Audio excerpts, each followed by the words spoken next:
a caso, tá bom? Para que possamos refletir em relação a cada um deles.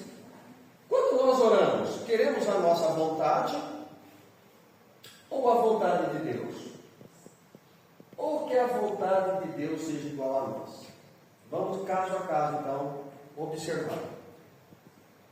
Quando nós rezamos, oramos, pedindo que prevaleça apenas a nossa vontade, vejamos,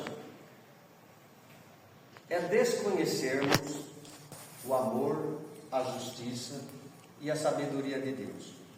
Onde nós estamos praticamente desejando que prevaleça apenas os nossos caprichos, os nossos interesses pessoais.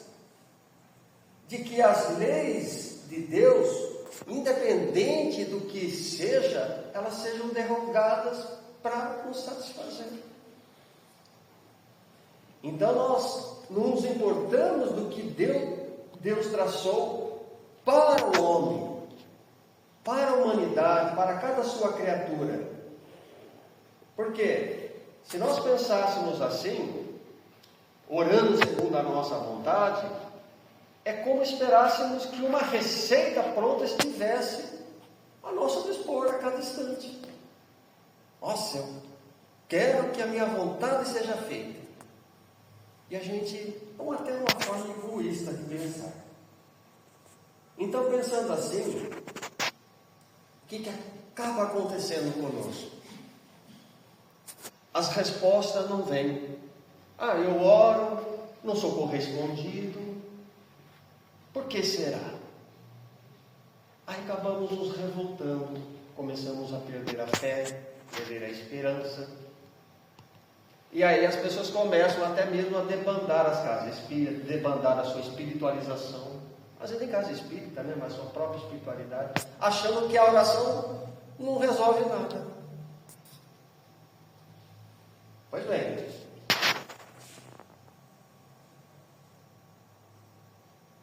por isso, o homem, ele geralmente, nesse caso que estamos aqui abordando inicialmente, ele não vê senão o seu presente, desconhecendo, próprio ignorando que as próprias dificuldades inerentes à nossa condição humana, as próprias enfermidades, poderão ser o quê? Algo até importante para a sua felicidade futura. Mas o que a gente pede é o quê? Que as doenças, as dificuldades, segundo a nossa vontade, não nos visite. Ai meu Deus, eu quero ficar livre disso, eu quero ficar livre daquilo. Ai, não suporto mais essa situação. Não é assim que a gente pede em nosso coração? Pedindo a nossa vontade, que seja estabelecida. Diante disso, a gente tem que parar e pensar, acaso nós temos orado, ainda que seja a nossa vontade, pedindo o nosso melhoramento, o crescimento espiritual e moral? Eu acho que não. A gente pede tanta coisa aqui na terra, supérflua, tantas coisas sem necessidades que vão com o tempo desaparecer. Lógico, a gente precisa das coisas da terra. Mas será que a gente fala assim, meu Deus, eu tenho andado tão impaciente, tão intolerante, não consigo perdoar, sou vaidoso demais. Será que a gente pede para que este brilho dentro de nós diminua, que Deus nos dê força? Não é que Ele vai tirar, que Ele nos dê força, que o trabalho é nosso, não é de Deus. Cabe a nós a reforma, essa melhoria. Então essa é a situação quando oramos segundo a nossa vontade. Agora, e quando oramos segundo a vontade de Deus? É uma outra situação. Aqui já melhora um pouquinho, mas vamos lá. Lá no Pai Nosso, na oração, não tem na frase: seja feita a tua vontade, assim na terra como no céu. Pronto, não é? Pois bem, o sentido é, conforme até Allan Kardec nos coloca, nos expressa lá dentro do Evangelho segundo o Espiritismo. Se a obediência e a submissão é um dever do filho com relação ao pai, do inferior para com o superior, maior deverá ser da criatura com relação ao seu Criador. Percebam que há uma divisão de hierarquia espiritual, que nós temos que nos situar na condição que somos ainda pequeninos, de espíritos em evolução. Então, fazer a vontade de Deus é observar e aceitar as suas leis, contanto que seja sem queixumes, sem lamúrias, sem reclamações, dos decretos que Ele nos deixou. Não adianta espernear. Mas às vezes eu faço assim, seja feito a tua vontade, e as coisas não começam a dar certo, a gente já começa a espernear, não é? Oh meu Deus, mas que vontade, hein? Mas a gente já está querendo puxar para o nosso lado, né? A gente vai ver o caso aqui. Seguinte. Então, agindo assim, nós estaremos demonstrando uma maturidade espiritual. Acima, dos bens materiais. Isso nos facilita a enfrentar os dissabores, as dificuldades, com mais tranquilidade. Até Kardec, lá em O Livro dos Espíritos, ele faz uma observação, uma nota, em que o homem que está bem compenetrado do seu futuro, ele não vê na presente existência mais do que uma rápida passagem. É como aquele viajor, ele coloca ali um viajor que passa por uma hospedaria precária, aonde ele vai se aborrecer, não vai se aborrecer com alguns acontecimentos ali passageiros, porque ele sabe que quanto mais ele se prepara para o seu destino, ele melhor estará. Então ele vai se consolar facilmente diante de alguns aborrecimentos da presente existência. A maneira quando nós estamos viajando, só para facilitar a nossa compreensão, a gente passa por um hotelzinho ruim, né? Café fraco, almoço fica a desejar, e a gente fica às vezes chateado, mas ele sabe que quando o destino que está ali aguardando vai ter coisa boa, melhor, pronto, ele não vai ficar chateado por isso. Não, lá onde chegar, eu tiro tudo atrasado. Então, espiritualmente, assim, não precisamos ficar preocupados com as coisas que nos aborrecem. Tudo é passageiro. Até porque, ainda sobre isso aqui que Kardec nos diz, ele nos presta bem a condição que precisamos nos enveredar. Gente, é um caminho único que todos têm que percorrer. Uns vão aceitar com mais facilidade, outros vão se entediar com isso, outros vão se paralisar diante das situações acerbas. Então, tudo é questão de preparo, maturidade espiritual. É uma viagem. Vamos lá, e a vontade de Deus? Quando a gente ora, a gente quer se igualar. Será que a vontade, quando oramos, queremos que a vontade de Deus seja igual à nossa? A gente quer colocar as duas situações juntas agora, né? Meu Deus, eu estou orando, mas vai lá, hein? Cuidado, eu gostaria de ser atendido assim. Então, peraí. Então, alguma coisa está errada aí. Por quê? Se a gente pensar desta maneira, nós estaremos praticamente querendo igualar ou mesmo rebaixar a sabedoria, a bondade de Deus, a nossa condição humana. É ou não é? Queremos trazer Deus à nossa pequenez. Não, você tem que ser assim, meu Deus, as leis têm que ser... Não é como as leis que regem a sociedade, porque as leis que são aqui ajustadas a todos nós, elas se modificam conforme a cultura, as épocas que vão se modificando. Elas se alteram, mas as leis de Deus, elas são imutáveis. elas regulam o universo inteiro. Então nós estamos querendo igualar, mesmo rebaixar, repetindo, a nossa condição, querendo derrogar aquilo que Ele mesmo decretou. Então, a gente pensa assim, se as leis de Deus estivessem sujeitas simplesmente aos meros caprichos nossos, o que ia acontecer? Já pensou um fulano ali pedindo, eu quero que seja assim, meu Deus, segundo a tua vontade. Mas as pessoas outros que não têm um conhecimento adequado, vai pedir, eu posso assim. Então o que aconteceria? O universo e todas as suas obras sofreriam instabilidade. Que essa instabilidade teria mudanças só para atender a cada um, o desejo de cada um. E não é assim. Não pode ser assim. Precisamos entender que Deus é o Pai e o Criador, e nós, seus filhos e criaturas. Tá bom? E se nós pudéssemos até assim entender que, tirando uma parcela da perfeição de Deus, veja bem, se nós tirássemos uma parcela da perfeição, da bondade de Deus, Deus já deixaria de ser Deus.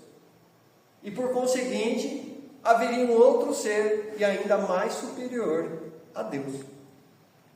Haveria duas potências se confrontando. E não é assim, Deus é único, é um só. É uma lei que existe universalmente para todos, independente se é rico, se é pobre, não importa.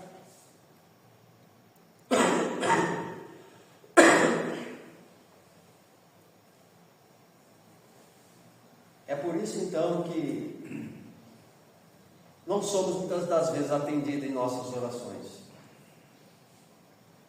Porque o Pai, Ele sabe reservar o que é melhor para cada das suas criaturas. E não adianta orarmos muito. O que é importante é o quê? Orar pouco, mas orar bem. Não é? É isso. Porque Deus sabe daquilo que precisamos. É como numa singela historinha, que eu costumo contar, onde havia um velhinho, onde todos os dias, ao meio-dia, ele entrava na igreja, tá? E em poucos minutos, ele já saía todo feliz. Todos os dias, ao meio-dia. E o sacristão, que cuidava ali, ele ficou um pouco desconfiado, intrigado com aquilo, e resolveu perguntar o porquê dele entrar e sair assim tão depressa. Meu filho, respondeu, porque eu venho rezar. Mas é estranho que o senhor consiga rezar assim tão depressa, né? Mas sabe quem que é? Eu não sei fazer aquelas orações compridas. Mas todos os dias, ao meio-dia, eu entro na igreja e falo assim, oi Jesus, eu vim te visitar. É só uma oraçãozinha, meu filho. Mas tenho certeza que ele me ouve, depois eu vou embora. Mas bem, passou um tempo, o Zé sofreu um acidente, né? Esse senhor, ele chamava de Zé, foi conhecido como Zé.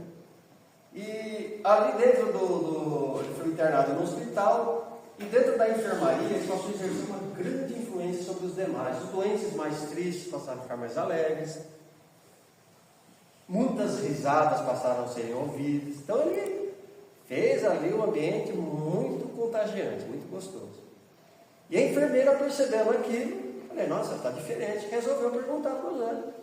Zé, o que está acontecendo? É verdade realmente que os outros dizem de você que está sempre assim tão alegre?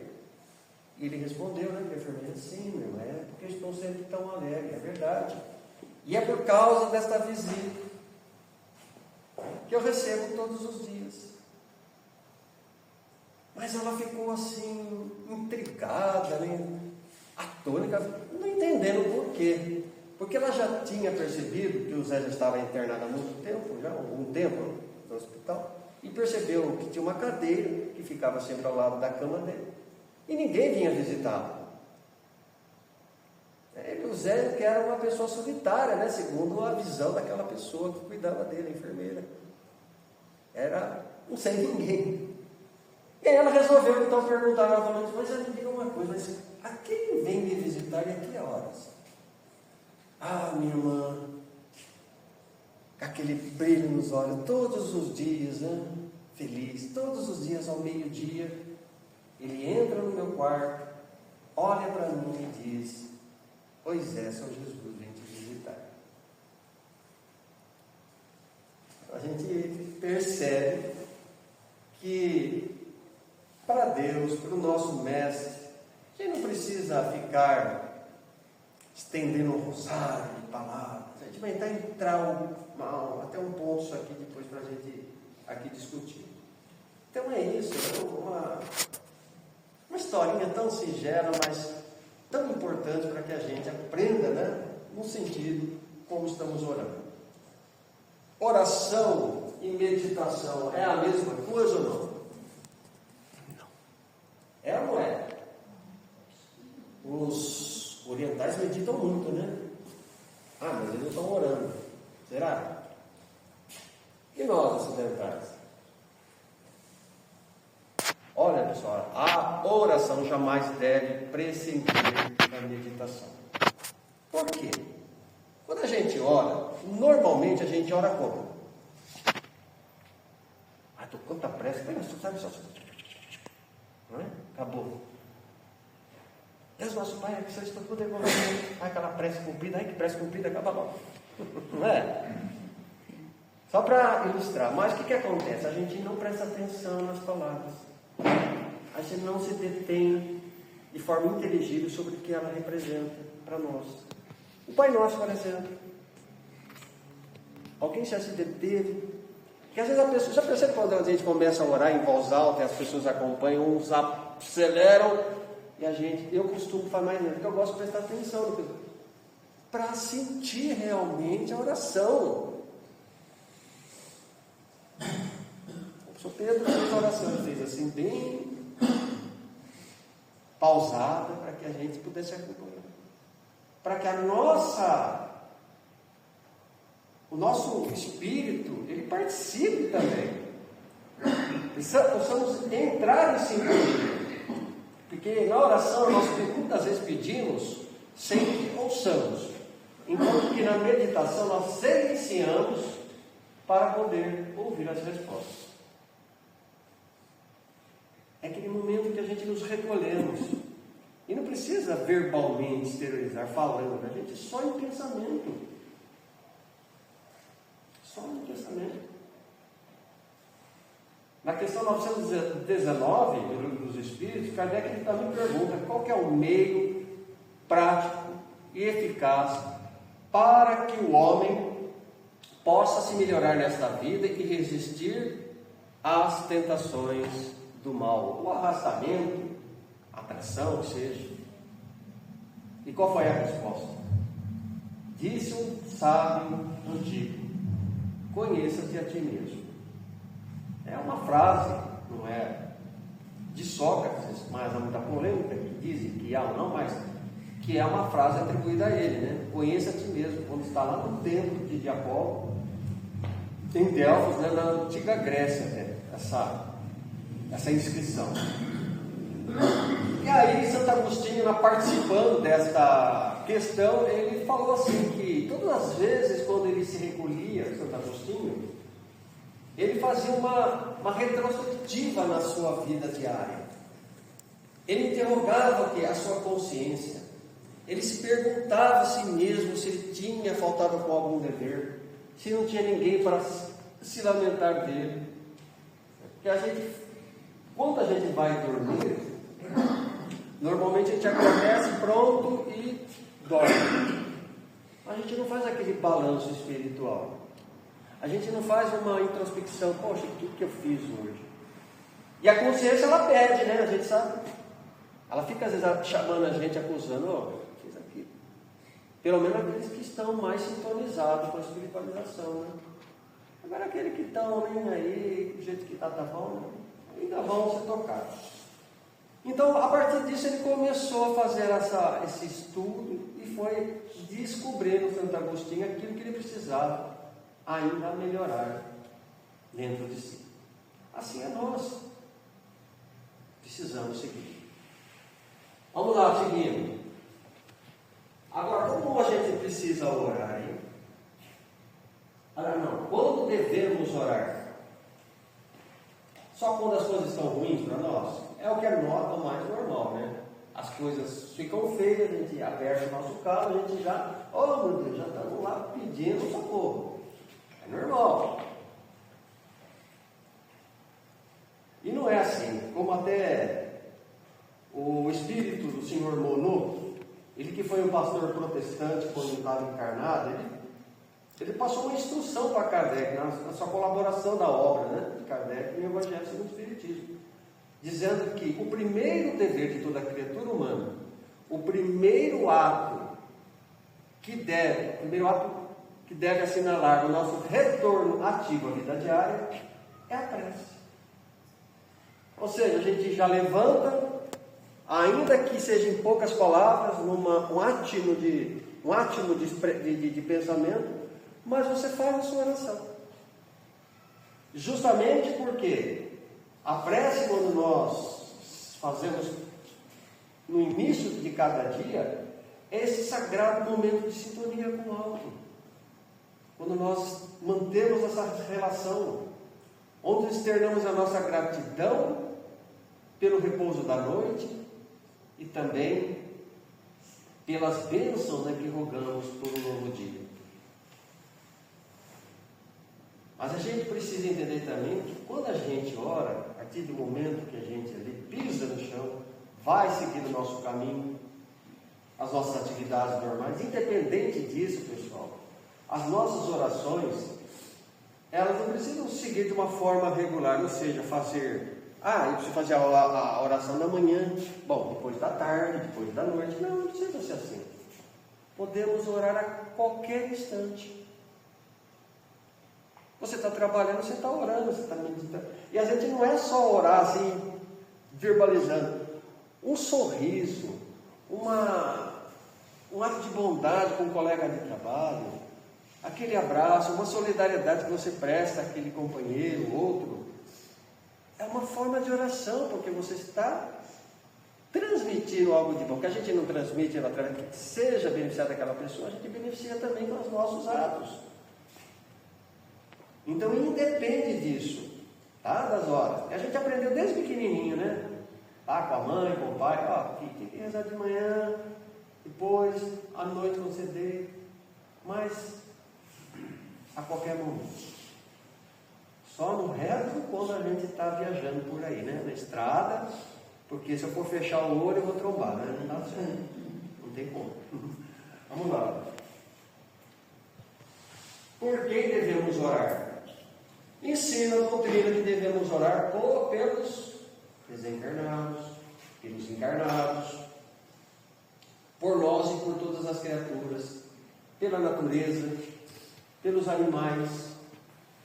São os nossos pequenos irmãos em evolução que precisam da nossa ajuda. Então a oração, ela é o quê?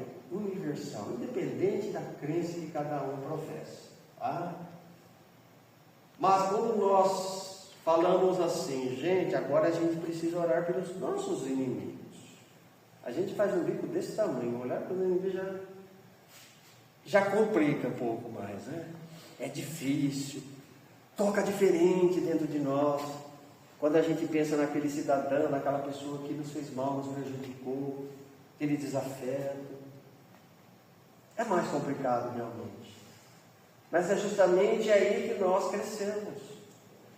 É aí que nós mostramos a nossa entrega na oração, realmente aprendemos a orar isento das animosidades, aquilo que nos incomoda, que é o rancor, o ódio, o desejo de inveja, de vingança pelos nossos inimigos. Jesus já nos ensinou a reconciliar-nos com os nossos adversários enquanto estáis a caminho com Ele. Não é? Então, se estamos aqui, é para nos reconciliar. Não estou falando que é uma tarefa fácil. Muitas vezes você vai reconciliar com alguém, a pessoa, você vai se dar esse luxo, vai baixar, vai se humilhar. Gente, a gente tem que entender que isso é a coisa mais preciosa, mais superior de cada um. Quando nós tomamos uma atitude dessa, procurar aquele que nos prejudicou, ou que a gente houve uma discussão em que os dois são culpados também, mas quando alguém parte de si e fala, olha, vamos zerar daqui para frente e vamos tocar o barco. É tão bom. A oração, quando a gente ora, a gente tem que orar para que aquele que nos prejudica, eles possam sentir também de nós a nossa boa intenção. Mas não basta ficar só na oração, importante é a nossa atitude. Por isso que em São Marcos ele está ali na expressão evangélica, na narrativa evangélica. Quando for orar e tiver alguma coisa contra alguém, perdoe para que Deus também o perdoe. Tem uma historinha também, né, que Jesus fala, daquele que não perdoava, que cobrava lá os denários, e depois ele foi preso, por sua vez, pelo rei, e o rei falou, vou te prender também, porque você está cobrando uma pessoa que te deve dar menos. E aí ele foi jogado lá na prisão. Mas isso resumindo, né, a história. Então a gente tem que entender que se nós pedimos o perdão a Deus, nós precisamos também exercitar esse perdão. Como nessa outra situação agora em São Mateus, ele fala, quando nós apresentar a vossa oferenda ao pé do altar, e lembrar que seu próximo tem algo contra vós, deixar sua dádiva aí, e ide antes reconciliar com o vosso adversário, para voltar somente depois. Isso quer dizer, se nós viermos aqui no centro, ou se a pessoa que vai numa igreja, vai lá orar, como que ela tem que se apresentar diante do altar? O altar é o sentido, é o nosso templo interno, né? É a nossa consciência que deve estar o quê? Isenta de tudo aquilo que possa ali nos incomodar.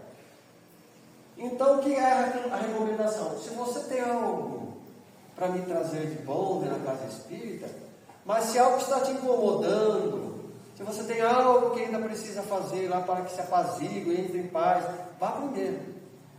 Porque a gente se entra dentro do centro, mas está perturbado com isso, a gente às vezes vai sair pior ainda.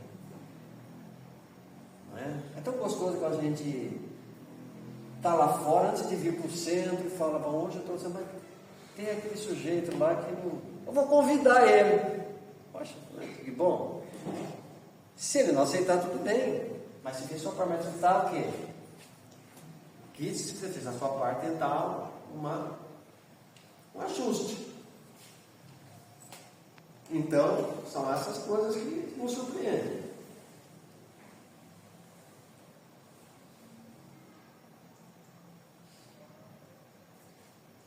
Agora, uma outra situação que a gente precisa entender. Onde que precisamos orar?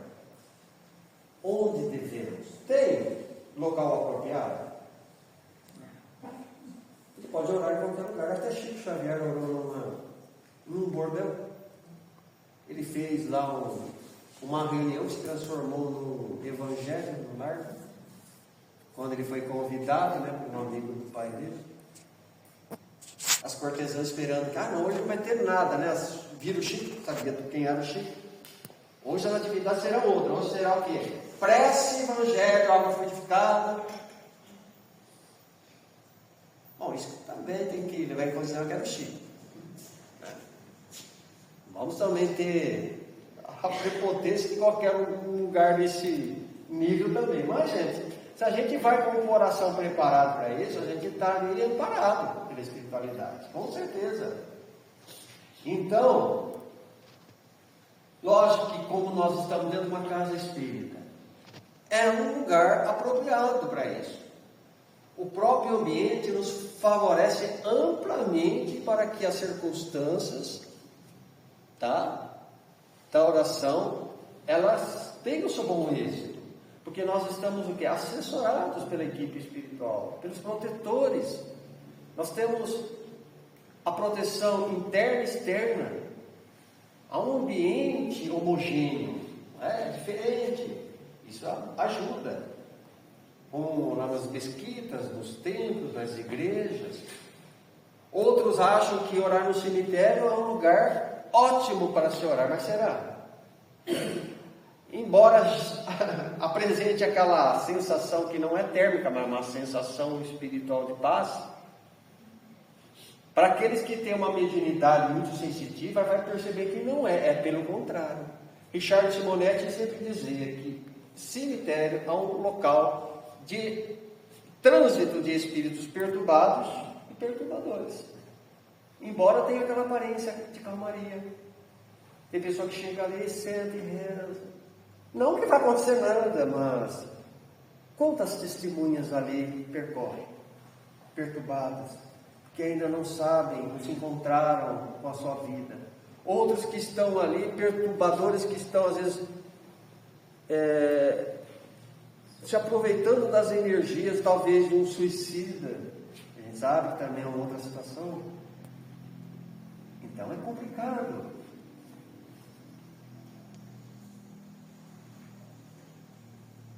Então, a gente quando olha o exemplo de Jesus, ele orava aonde? Com mais frequência ele fazia. Onde era? Nos lagos, nos montes, não é? Ele, quando ele orou no jardim ali do Getsemane, no Monte das Oliveiras, pela sua última vez, antes de ser preso, entre Cafarnaum e Taba. Então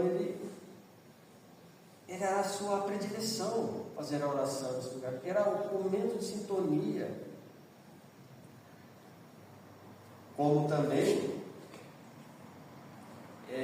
falamos aqui, de quando devemos orar.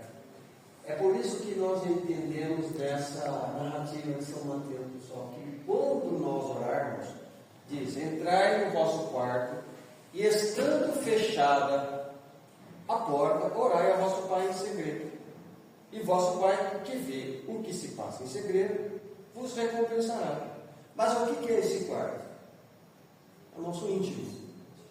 O que é a porta? É o nosso coração.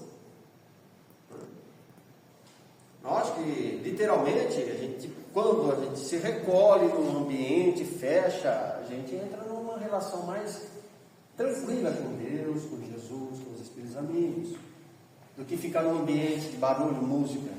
Mas aqui o sentido é esse, é recolher e saber que de antemão aqueles espíritos que talvez estejam esperando a nossa vigilância para poder se aproveitar, fechando esta porta e entrando somente com Jesus e com os amigos, nós seremos certamente atendidos.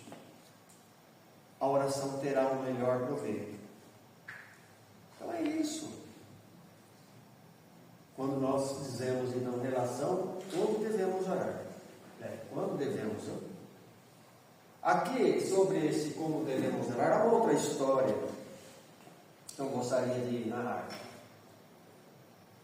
Que havia no alto de uma colina, bem distante da cidade, uma casinha muito simples, onde morava uma senhora muito religiosa. Muito religiosa. E todos os domingos ela fazia de tudo para participar e chegar na missa. Mas como era muito distante, ela precisava andar alguns quilômetros. E depois que ela chegava ali na missa, ela participava. Antes dela retornar para a sua casinha, lá no alto da colina, o que ela fazia? Ela pegava uma caixinha de madeira que ela tinha e colocava meio grão de feijão dentro dela. E por que disso? Era uma atitude dela expressar que naquele dia. Eu falei o quê? Um grão, estou querendo. Um grão de feijão. Um grão de feijão. É que o feijão está caro.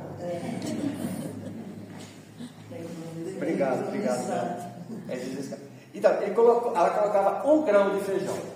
E por quê? Essa atitude, ela pensava que ela estaria realizando o seu dever com Deus, fazendo as suas orações ali. E ela ali continuou fazendo aquilo por muito tempo. Só que um dia, ela se sentindo muito cansada, muitas vezes a gente se sente cansado, um dia ela acordou muito assustada, aflita. Meu Deus, eu tenho arminhos, preciso correr, não vai dar tempo. E ela tentando acelerar os passos, ela viu que não ia chegar a tempo para participar, ela resolveu parar debaixo de uma árvore. Bonita, frondosa, uma sombra amiga. E ali ela fez a sua oração. Mas ela muito entristecida, achando que teria realizado apenas a metade do dever, fazendo a oração com Deus, ao contrário da igreja. Agora ela colocou meio grão de feijão. Agora ela colocou esse meio grão de feijão. Bom, e ela continuou vivendo do seu jeito por muitos, muitos anos. Quando chegou lá, um dia aí, como todos, olha lá, desencarnou. Voltando para a espiritualidade, lá no lugar, ela se deparou com uma grande fila. E ela notando aquela fila assim, para onde ir, ela chegou perto de um trabalhador e perguntou: meu irmão, para que serve essa fila? Aí ele respondeu: meu irmão, esta fila é da prestação de contas, ou seja, são as anotações que cada consciência traz do bem e do mal que realizou. Pois bem, então na sua vez de se apresentar ao diretor, né, que ele se preparava ali diante daquelas fichas, separava, avaliava dos recém-chegados do mundo, então ela chegou muito entusiasmada e convicta, né, diante do orientador, disse assim: olha, eu trago dentro dessa caixa de madeira, meu senhor, a garantia de um bom lugar no céu. Como a gente acha que vai entrar no nosso lar, né? A gente acha que está bonzinho, já vai direto no nosso lugar. Não sei, quem sabe, né? Pois bem, aí ele, muito tranquilo, o orientador, ele disse assim: minha irmã, olhe novamente na casa, na caixa de madeira, mais detidamente. Ela olhou e ela se surpreendeu. Surpresa, né? Ela começou a esbravejar: não, isso não é possível. Tem alguma coisa errada aqui. Meio grão de feijão? Eu que fui uma religiosa assídua, que nunca faltava na igreja, sem sequer fazer uma oração todos os dias. Não, tem algum engano aí. Aí, sem se agastar, o diretor falou assim para ela, finalizando: não houve nenhum engano mesmo. Embora reconhecendo a sua atitude como dedicação como filha de Deus, todas as vezes quando você ia até a igreja para orar, teus pensamentos e sentimentos permaneciam distantes, indiferentes às próprias realidades da vida espiritual, sem cogitar com a alma, sem viver a presença que ali você estava naquele momento. Mas aí, né, ela já entregando os pontos, né, pensando: meu Deus, agora então o que eu vou fazer? Eu vou para a porta do inferno? Né? Não tem escapatória, já que não tem nenhuma. Aí de repente ele olha para a ficha: bom, mas eu vejo aqui, né, no final, que e todas as vezes quando você ia lá na igreja quando orar, houve um momento realmente que você orou com sinceridade, com alegria, com emoção, com fé, com esperança. Foi aquele momento em que você depositou o seu meio grão de feijão. O meio grão de feijão. Isso equivale a dizer, moral desta parábola, dessa historinha, né? Que mais vale um bom e um único pensamento do que vários preces cumpridas, cerimoniais, rituais, onde o coração não tem nenhuma participação. O que é importante é isso, porque de nada adiantará erguermos altares exteriores sem edificarmos um templo de amor em nossas almas. De nada adiantará, porque a gente precisa falar com Deus dentro do do nosso íntimo, da nossa essência, tá? Porque, agora, uma outra situação, se pelo fato de Deus não poder, como a gente explicou aqui, ter lugar às suas leis para nos atender, a nossa vontade, ou a vontade junta, como lá está, né? Acreditando que todas as circunstâncias da vida, elas estão submetidas à fatalidade, pessoal, a distância é muito grande. Acreditar que a gente vai pedir alguma coisa e Deus não vai nos atender, não é bem assim. Porque se fosse assim, nós seríamos apenas instrumentos passivos. O livre-arbítrio não existiria. Bastaríamos o curvar a cabeça diante da circunstância, como diz aqui, e aceitar, sem lutar. Então, o que adiantaria nós estarmos no mundo para vencer as nossas imperfeições? Então, ainda que as coisas não andam bem para nós, vamos aguardar. Tudo tem a sua hora de acontecer, né? Então, vamos orar como naquelas palavras atribuídas, numa frase a São Francisco: Senhor, dai-me força para mudar o que pode ser mudado. Resignação para aceitar o que não podemos mudar.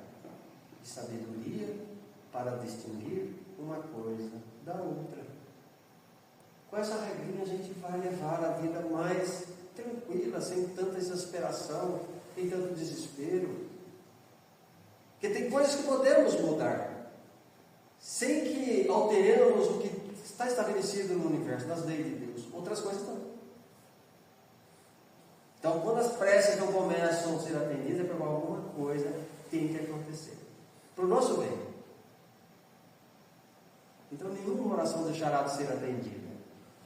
Nenhuma oração é em vão. Todas chegam ao pé do Criador. E elas são respondidas no seu devido momento. Já ouviram aquela frase, aquela expressão, que Deus escreve certo por linhas retas? Ou será que Ele escreve certo por linhas certas? Certas, né? Que Deus não erra. Nós que erramos. Meus amigos, nós aqui agora vamos ver o próximo tópico. Como devemos orar? Vamos lá. Isso em relação à nossa postura, né? Nós devemos orar com ou sem música? Eu falo a música de oração. Não é a música lá, aquela coisa doideira, não. É de funk. Nada contra, quem gosta, são gêneros de música, tudo bem. Mas no momento de oração, quem que gosta de orar com oração? Com música, outros com música. Eu, particularmente, eu gosto de orar com música. Por quê? Ela ajuda na nossa elevação mental. Facilita o nosso intercâmbio. Não ajuda?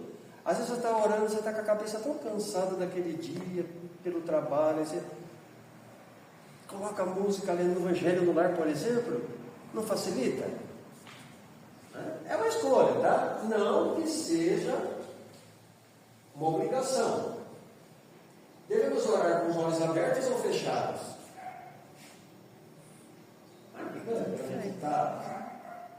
Fechado. Fechado? Bem, a gente tem que respeitar cada um. Mas tem pessoas que oram de olhos abertos. E tem pessoas que oram de olhos fechados e fecham com tanta força, achando que a força que elas estão fazendo nos olhos, a oração vai ter mais efeito. Meu Deus, que isso é aquela coisa, né? A oração vai atingir o jeitinho. A gente fecha os olhos, como a senhora disse, para justamente também nos ajudar, como na música, a nossa concentração. Porque justamente, às vezes, devido ao ambiente externo que a gente está ali, não mude o nosso foco mental. A gente fecha os olhos, suavemente, concentra em Jesus, nos amigos, na natureza, para que a nossa oração seja elevada. Devemos orar com ou sem luz? A luz artificial mesmo. A mesma situação. Há quem gosta de orar com pouca luminosidade, outros não se importam, não alteram em nada. diminui, ela nos ajuda a ter uma melhor elevação. As pessoas 60 por aí que banham uma luz mais azulzinha, uma luz mais assim, para dar o quê? Uma ajuda, né, também. Um coadjuvante ali. Opa, e aí? Como a gente deve orar em pé, deitado ou ajoelhados? Do jeito que vocês quiserem. Ninguém vai falar, você tem que orar de pé, tem que orar deitado, do jeito que vocês quiserem. Só que apresenta os inconvenientes, né? Já viu que a pessoa que fala, tem que ficar lá orando em pé. Se a pessoa tiver uma dor lombar, ele vai começar a queimar, e o que acontece? Perde a concentração. Mas deitado também? Pode. Gostoso deitar deitado, só que dá um problema, né? Eu deitava sentado. Hã? Rezar sentado. Sentado. Isso, por quê? Porque deitar, por exemplo, agora eu vou deitar e vou fazer minha oração para agradecer. Dorme. Entra em torpor naturalmente, o corpo relaxa, a gente começa a fazer aquela oração. É que você está transportando, não, você dormiu. Ou ajoelhados, né? Será que a gente tem que rezar ajoelhado? A pessoa pensa, não, quanto mais você ajoelha e reza, mais você mostra a sua fé. Não é assim. Ajoelhou, tem que rezar, ainda mais quando as pessoas pedem, tem que ajoelhar no milho, tem que ajoelhar no casco de... Vamos ver, já tanto, mas quando a gente está ajoelhado nessa postura física, o que acontece? Desconcentra no meio. Ai, meu Deus, já corta a ligação ali, você fica preocupado com o joelho. Gente, é só para ilustrar isso, porque realmente são coisas que interferem na nossa relação. A nossa postura ela precisa ser uma postura tranquila, relaxar. Até quando ele tem o seu Pedro, vamos relaxar fisicamente e mentalmente. Por isso, vamos prosseguir aqui. A gente deve orar diante de quadros, diante de imagens. Aqui é um momento, né? Porque a gente sabe que a doutrina espírita, ela não adora culto exterior. Tá? O único culto é o culto interno, aquele que devemos projetar na nossa alma. Ou ele diz, trocando aqui em meus, a gente não vê em casas espíritas quadros, imagens da senhora, imagem dessa ou daquele santo, né? Porque justamente que a nossa devoção deve ser interna. Mas agora eu digo, tá? Quanto a minha pessoa particularmente, não vejo, tá? Desde que seja de uma forma sem muita a palavra aqui. A pessoa coloca um quadro, por exemplo, do Dr. Bezerra de Menezes, como tem muitas casas espíritas que levam o nome do Dr. Bezerra de Menezes. Um quadro dele, ou às vezes um quadro de Jesus. As pessoas, não pode, mas por que não pode? Não, porque você está adorando. Não estou adorando. Eu estou me servindo dessa imagem para que eu possa ter uma facilidade para me sintonizar.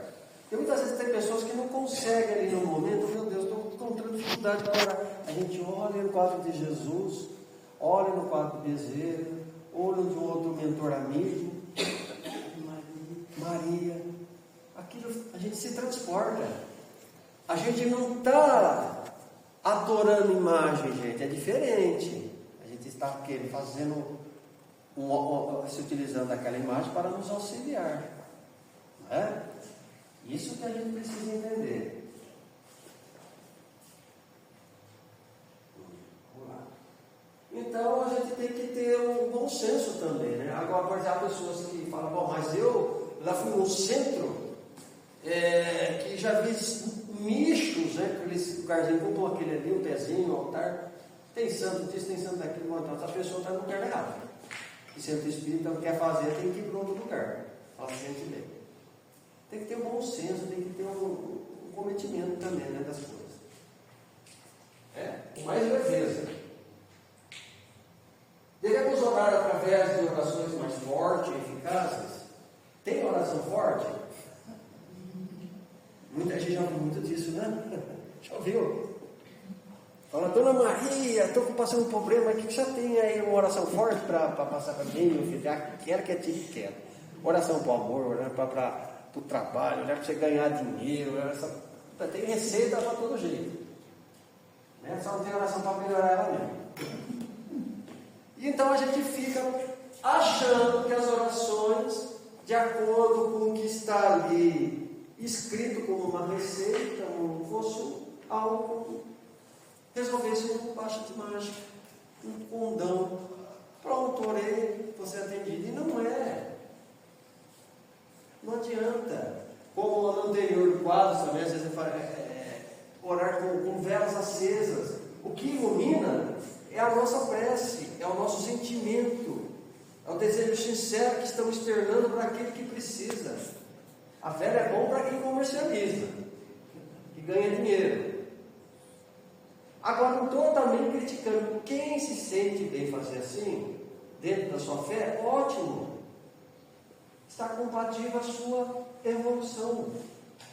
Ela pensa assim que está fazendo certo, desde que o seu sentimento seja voltado bem, não vai prejudicar em nada. Mas com o tempo ela vai aprender que aquilo são todas coisas que não tem mais necessidade. Como os espíritos aprenderam muito por aí, que não tem coisas que utilizávamos aqui no mundo físico e que não precisam mais. Ou a gente vai aprender a não comer mais lá fora, a gente vai esperando um churrasquinho, não vai ter churrasquinho, não vai ter aquela sopinha. É complicado. Bonzinho. Então, as orações, a oração forte é aquela que parte da nossa sinceridade. Essa que é a verdadeira prece.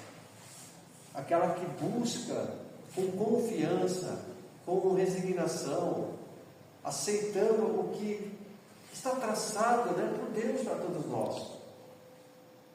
Mas às vezes vocês podem até fazer aí no momento pensar, né, quando, lá no Evangelho, vocês já leram quando tem uma parte da coletânea de preces? Não tem lá a prece para isso, para aquilo, para os obsediados, prece para os sofredores, prece para si mesmo, espíritos endurecidos. Acaba de desencarnar. Acaba de desencarnar, tem prece para todo tipo. Aí se eu falar, peguei o marido, né? Estão passando receita lá, marido. E aí, como que fica? Não é receita também de prece. Não é, por quê? Eles deixam ali como Jesus, ao seu tempo, ele deixou como modelo a prece do Pai Nosso. Muitas vezes as pessoas acham assim, eu preciso fazer o Pai Nosso, senão não vale. Igual tem um grupo que eu participo, eu faço oração com outras palavras normais, eu falo, gente, mas a gente não vai fazer o Pai Nosso, Ave Maria? Gente, mas eu já fiz a oração. Não precisa do Pai Nosso. Voltando, por que tem as preces lá no Evangelho no Espiritismo? Justamente para auxiliar as pessoas que encontram dificuldade em se expressar mentalmente, não conseguem rezar. Quantas vezes a gente vai na casa espírita, uma reunião, né, de estudo, quem quer fazer a prece? Um porque tem vergonha, outros que não conseguem rezar mesmo. Se ela lembrar de uma prece que está lá dentro do Evangelho, ela vai falar agradecendo por esta reunião bendita, Senhor, que nos abençoe a oportunidade sempre. É assim. Mas não que o que está ali determinado pelas palavras que vai produzir efeito. O que produz efeito é a nossa convicção. No Evangelho é o último capítulo, né? Buscar e achareis, né? Antes de cada prece tem a explicação. Tem a explicação. Para quê? Né? Para que serve isso? Como no Pai Nosso. Né? O Pai Nosso ele tem a prece de forma ampla ali, que cada diz assim, Pai Nosso, já explica cada parte. Tem um livrinho também de prece, né? Tem um livrinho de prece. Tem um livrinho de prece. Que na verdade eles fazem eles retiram do Evangelho, tá? Fica só naquele tópico, para as pessoas estudarem mais, né, sobre entender. Então, por isso que, quando até mesmo sobre isso aqui, estamos falando, devemos orar, ao tempo de Jesus, ele conta uma parábola que as pessoas se confiavam como sendo justos naquele tempo e desprezando as outras pessoas. Até tem a parábola onde diz que 2 homens subiram ao templo, a fim de orar. Um era fariseu e o outro era publicano.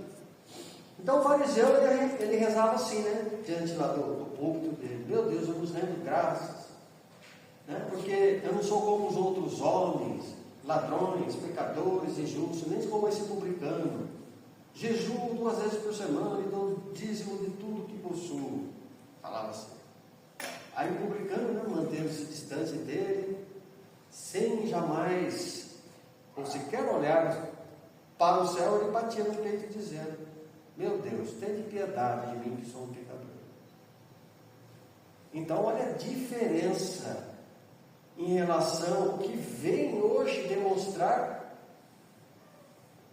a nós como somos. Não somos muito diferentes. Melhoramos alguma coisa? Melhoramos, mas ainda somos essas pessoas. Que nada adiantará fórmulas ou nos comportar como aqueles fariseus, que hipócritas, que tinham palavras apenas externas, mas que faltava sinceridade em seus corações. Então a verdadeira oração é aquela que parte de um coração simples e sincero. Encerrando quase aqui já. Conhecem essa frase aqui, não? Albert Einstein, atribuída a ele também. O alemão, foi também sueco, também americano, e teve várias passagens aí que mas ele nasceu na Alemanha. Diz lá que a ciência sem a religião é manca, e a religião sem a ciência é cega. Então nenhuma nem outra podem andar de mãos separadas, elas têm que estar unidas. O que quer dizer isso? A gente vai ver claramente o que ocorre hoje. A ciência, através das universidades pelo mundo, como em Washington, Universidade em Brasília, por exemplo, já comprovaram quando nós passamos a orar, entramos em oração, ou pessoas que se dedicam à sua religiosidade, na superfície medial do cérebro, nós acionamos um sistema que se chama límbico, que é uma unidade responsável pelas emoções, pela memória, pela motivação e pelos comportamentos sociais. E através dela é que nós liberamos aqueles hormônios que muitas vezes ouviram dizer, os neurotransmissores como a endorfina, a serotonina, a ocitocina, que nos dá o quê? Prazer, alegria, autoestima, vontade de viver. Então, por isso que é bom orar, mas sabermos como orar. Então, por isso que a gente tem que atentar com relação ao tema que hoje nós trazemos. Como estamos orando? Que a gente não fique frustrados, Não achemos que Deus esqueceu de nós, mas é porque nós não estamos sendo corretos na nossa postura. Então, que Deus nos abençoe, que Deus nos envolva em sua divina paz. Muito obrigado pela presença de todos.